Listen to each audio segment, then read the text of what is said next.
Hello friends, welcome back in this session. Today's video lecture I will discuss about syntax part 5 related article.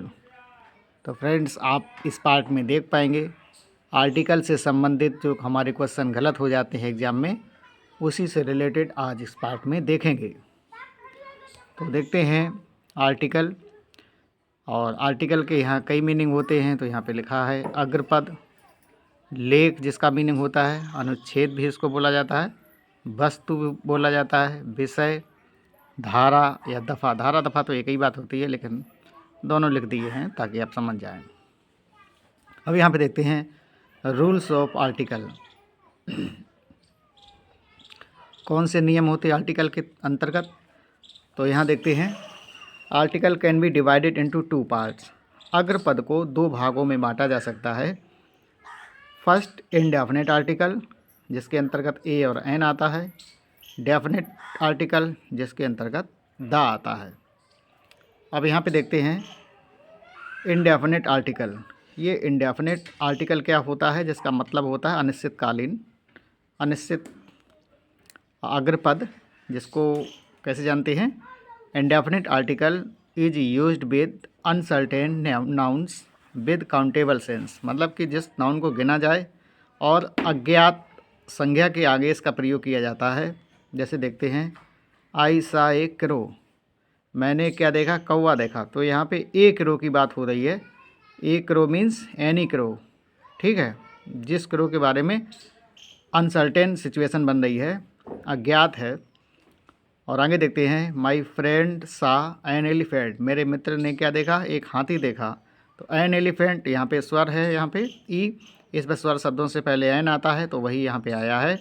यहाँ इसका मतलब हो जाएगा any elephant, कोई हाथी, जिस हाथी के बारे में कोई भी ज्ञान नहीं है, कोई हाथी है, कहने का तात्पर्य ये है। अनसर्टेन सिचुएशन है, कहने का तात्पर्य है। और ये ए एन का प्रयोग तभी किया जाता है जब कोई नाउन काउंटेबल सेंस में हो। और इसके बाद देखते हैं फ्रेंड्स डेफिनेट आर्टिकल क्या होता है, जिसका मतलब है निश्चित अग्रपद। और ये कब कैसे काम करता है। तो डेफिनेट आर्टिकल यानी कि the is used with certain noun. तो यहाँ पे अनसर्टेन नाउन की बात की जा रही थी, तो यहाँ पे सर्टेन नाउन्स जो निश्चित संज्ञाएं हैं उनके पहले आर्टिकल द का प्रयोग किया जाता है। जैसे देखते हैं I went to meet the doctor, I went मैं गया, टू मीट मिलने के लिए, द डॉक्टर। अब जो डॉक्टर के पहले द लगाया गया है, इसका मतलब ये है कि इस डॉक्टर से ये आई है, ये पूर्व परिचित है, सर्टेन है, मतलब सर्टेन नाउन्स, ठीक है। तो आई जो है इस डॉक्टर से परिचित है। ऐसी स्थिति में परिचित अवस्था बताने के लिए आर्टिकल द का प्रयोग किया जाता है। तो आगे देखते हैं the doctor of our family, मतलब वो जो डॉक्टर है वो हमारी फैमिली का क्या है, फैमिली डॉक्टर है, इस वजह से हम उसको पहले से जानते हैं।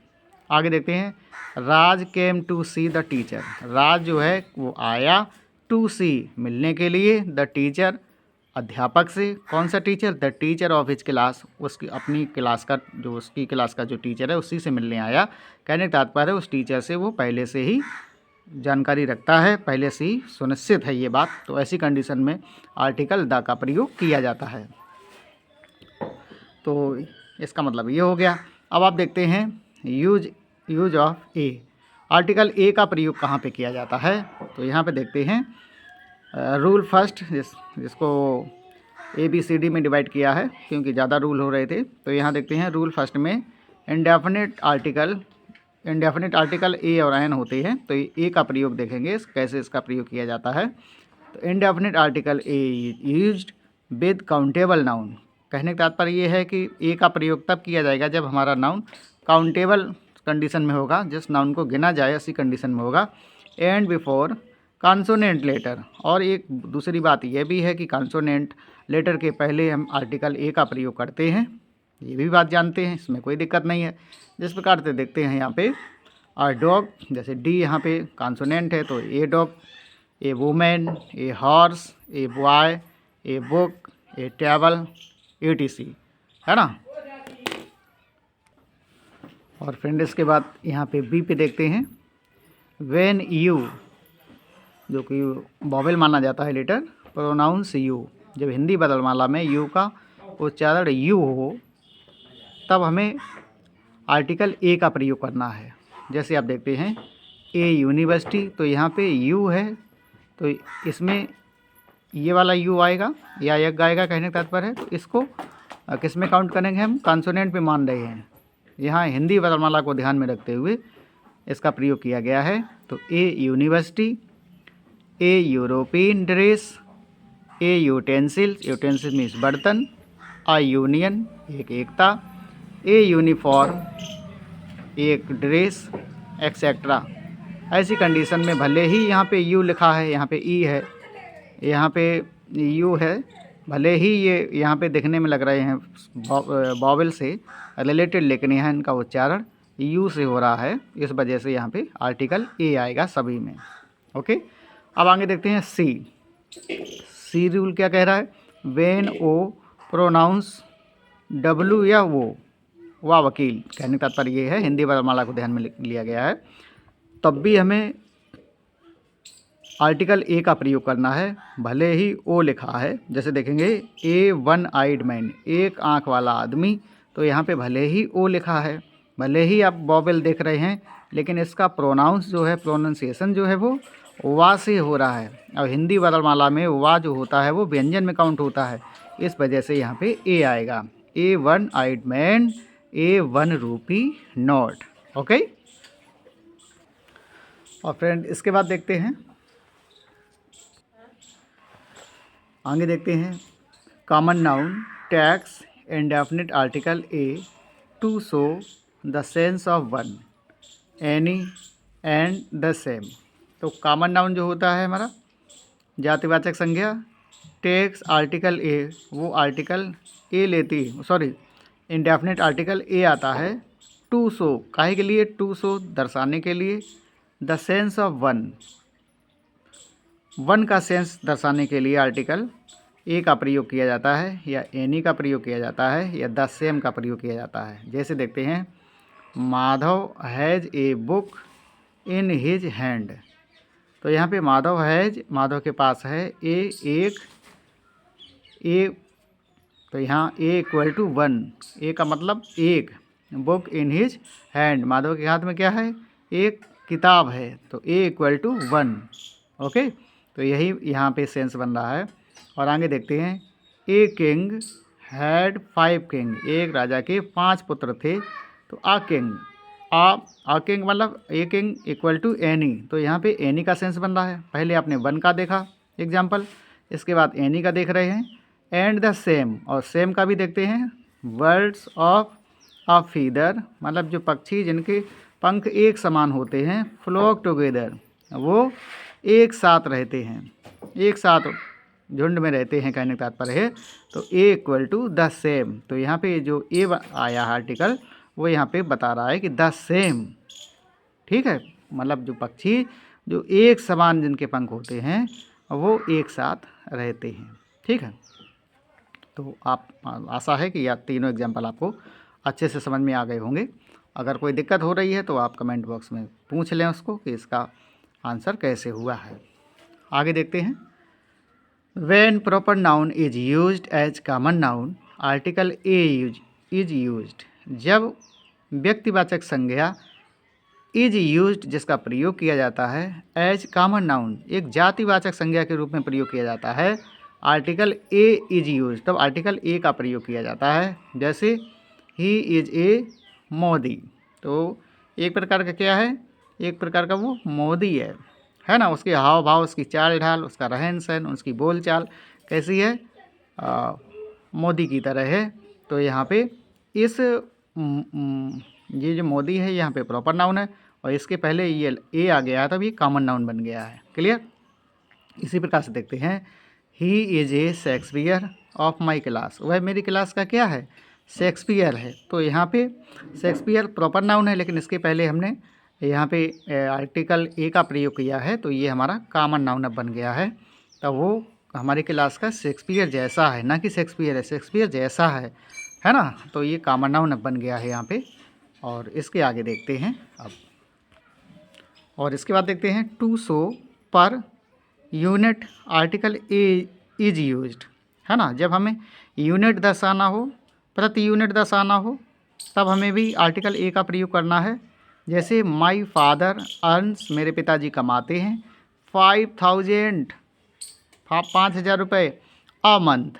अ month equal to a equal to per, यानी प्रति मंथ, हर महीने मेरे पिताजी 5,000 रुपये कमाते हैं, तो ए इक्वल टू पर, प्रति, यहाँ पे हो जाएगा इसका उत्तर।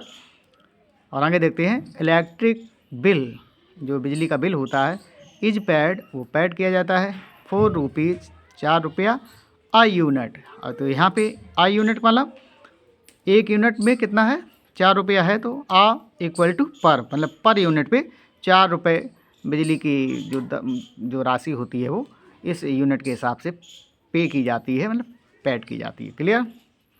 तो और इसके बाद आगे देखते हैं, many idiomatic phrases tag article a, बहुत से मुहावरे भी हैं, कहावतें हैं, उनके पहले भी आर्टिकल ए का प्रयोग किया जाता है, वो भी मतलब आर्टिकल ए लेती हैं। जैसे देखते हैं, ऑल ऑफ ए सडन, अकस्मात ही, अचानक ही, तो यहाँ पे ए आया। ऑन ए लार्ज स्केल, अब यहाँ पे देखो, यहाँ पे ए आ रहा है, तो इसका मतलब हो गया है बड़े पैमाने पर। और इसके बाद देखते हैं, टू बी इन ए हरी, बहुत जल्दबाजी में होना, तो यहाँ पे ए के पहले, ए हरी के पहले ए आया, है ना। ये आप देख रहे हैं, यहाँ पे आया है, और इसके पहले यहाँ पे है, और इसके पहले यहाँ पे है। हाँ, to be in a rage, अब यहाँ देखो, रेज के पहले आया है, तो यहाँ पे क्या हो गया, रेज, बहुत क्रोधित होना, क्रोधित अवस्था में होना। इसी प्रकार से देखते हैं, अ नॉइज, तो नॉइज के पहले है अ पिटी, है ना। ए न्यूसेंस, एक लापरवाही, और अ बैड कोल्ड, है ना, बहुत तेज़ जुकाम। अ हेडेक, बहुत तेज़ सिर दर्द। अ टेम्परेचर, टेम्परेचर, तो यहाँ टेम्परेचर के पहले ये आ गया है ना। टेम्परेचर का मतलब तापमान, ETC। तो कहने का तात्पर्य है कि ये मुहावरों के साथ आर्टिकल, इंडेफिनिट आर्टिकल ए का प्रयोग किया जाता है। और फ्रेंड्स, इसके बाद बिना किसी देरी के मैं चाहता हूँ कि आपको थोड़े समय में सारी जानकारी दे दूँ, क्योंकि समय का अभाव सभी के पास रहता है, उसको भी ध्यान में रखते हुए। लेकिन कभी कभी क्या करें, टॉपिक को पूरा करने में वीडियो थोड़ा लंबा भी हो जाता है। चलो देखते हैं भाई, यूज ऑफ एंड का प्रयोग कब करना है, तो देखते हैं। रूल फर्स्ट, ए, इसको भी डिवाइड किया गया, ABCD से डिवाइड करेंगे। तो article an is use before vowel sound, हर कोई जानता है, बच्चा जानता है ना, कि स्वर शब्दों से पहले आर्टिकल एन का प्रयोग किया जाता है। जैसे एन एलिफेंट, एन एस, एक हाथी, एक गधा, एन ऑरेंज, एक संतरा, एन अम्ब्रेला, एक छाता, एन इंकपॉट, एक स्याही की दवात, है ना। बचपन में आपने पढ़े होंगे, तो आपको तो बिल्कुल ईजी लग रहा है। आगे देखते हैं इसके बाद। तो फ्रेंड्स, यहाँ पे देखते हैं बी रूल क्या कह रहा है, article an is used with the words, उन शब्दों के पहले आर्टिकल एन का प्रयोग किया जाता है, विच स्टार्ट लेटर एच, जो लेटर, जो अक्षर एच होता है उनसे पहले, इन साइलेंट सेंस, यदि एच है और उस एच को हम साइलेंट रखते हैं, तब भी हमें आर्टिकल एन का प्रयोग करना पड़ेगा, भले ही हमें एच कॉन्सोनेंट देखे लेकिन होता है। जैसे आप देखेंगे, एन आवर, हावर नहीं, एन आवर, तो आवर यहाँ पे आ रहा है, तो इस वजह से भले ही यहाँ पे एच कॉन्सोनेंट है, लेकिन यहाँ आपको प्रयोग आर्टिकल एन का करना पड़ेगा। एन ऑनेस्ट, एक ईमानदार, एन ऑनरेबल मैन, एक ईमानदार आदमी, एन एयर, एक उत्तराधिकारी, एन होटल, होटल में आपका बच्चे कन्फ्यूज हो जाते हैं, तो ए भी सही है और एन भी सही है ना। तो यहाँ पे एन होटल, तो यहाँ हो नहीं करेंगे, होटल ओ करेंगे।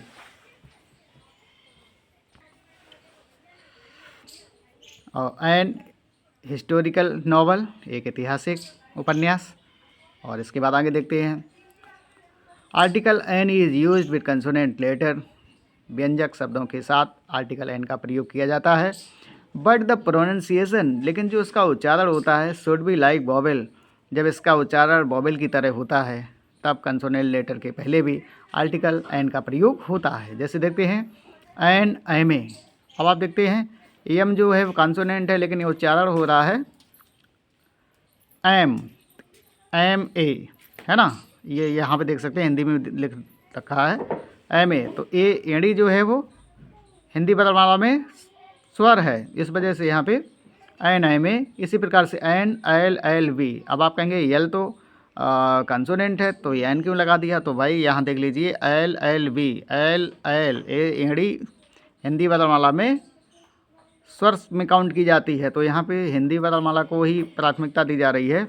N L L V, N S D O, S को भी, एस आप देख रहे हैं एस ये वाली एस डी ओ, बार बार नहीं बताएंगे, समझ जाओ इसको, S D O and N S P, इन सभी के साथ आर्टिकल एन का प्रयोग होता है क्योंकि हमारी प्रोनाउंसिएशन में स्वर आ रहा है।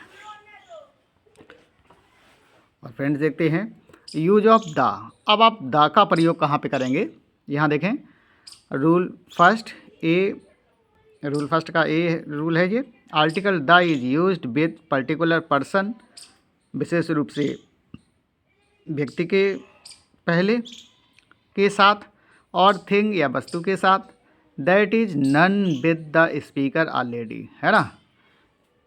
उस वस्तु के बारे में जिस वस्तु का जो जान पहचान है वो नाम संज्ञा को पहले से ही है, कहने का तात्पर्य ये है, जिस चीज़ को वो पहले से ही जानता है, कहने का तात्पर्य ये है। Article the is used with particular person और thing that is none with the speaker already, speaker जो है उसको पहले से ही जानता है। जैसे देखते हैं the book you want is very costly, जिस किताब को आप चाहते हैं वो किताब बहुत महंगी है, तो यहाँ पे द आया है और इस किताब के बारे में पहले से ही स्पीकर को मालूम है ना। तो ऐसी कंडीशन में आर्टिकल द का प्रयोग किया गया है, ठीक है। द बुक, आगे देखते हैं द गर्ल, उस लड़की को नरेटर पहले ही जानता है। यू सी, तुम जिसको देखते हो, इज माई सिस्टर, वो क्या है, वो मेरी बहन है, ओके। और इसके बाद आगे देखते हैं the is use before, the का प्रयोग कहाँ पे किया जाता है, बिफोर माउंटेन रेंज, माउंटेन जो कि पर्वत श्रृंखला होती हैं, रिवर नदी के पहले, कैनल नहर के पहले, ओशन महासागर, गल्फ खाड़ी, डेजर्ट रेगिस्तान, ग्रुप ऑफ आइलैंड, कहने का तात्पर्य ये है। आगे देखते हैं जिस प्रकार से द हिमालयाज, तो ये क्या हो गया है, माउंटेन रेंज है, तो ऐसी कंडीशन में आर्टिकल द आएगा। द गंगा, तो यहाँ पे रिवर है। द स्वेज कैनल, स्वेज नहर। द रेड सी, हाँ काला सागर, लाल सागर। The Indian Ocean, the Persian Gulf, the Sahara Desert, the West Indies, the Taj Mahal, है ना। ऐसी कंडीशन में ये यूनिक है, और ऐसी कंडीशन में इसका नोट भी देख लेते हैं। The is not used before individual peaks, जब कोई पर्वत श्रृंखलाएँ हैं अगर उनका कोई नाम दिया गया है तो ऐसी कंडीशन में आर्टिकल द का प्रयोग नहीं करते हैं। कहने का तात्पर्य है इंडिविजुअल पीक्स अगर हैं तो उनके पहले हम आर्टिकल द का प्रयोग नहीं करेंगे। जैसे देखते हैं माउंट एवरेस्ट, माउंट आबू, तो ये इंडिविजुअल पीक्स हैं तो इनके पहले हमें द का प्रयोग नहीं करना है। करना कहाँ पे है, माउंटेन रेंज, है ना। ऐसी कंडीशन अगर बने तब हमें द का प्रयोग करना है। तो फ्रेंड्स आज का वीडियो यहीं तक है। आशा करते हैं आपको ये वीडियो पसंद आया होगा, और यदि आपको अच्छा लगा है तो कमेंट बॉक्स में ज़रूर बताएं। चैनल को ज़्यादा से ज़्यादा लाइक करें, शेयर करें, सब्सक्राइब करें। Thank you very much. आपका दिन मंगलमय हो।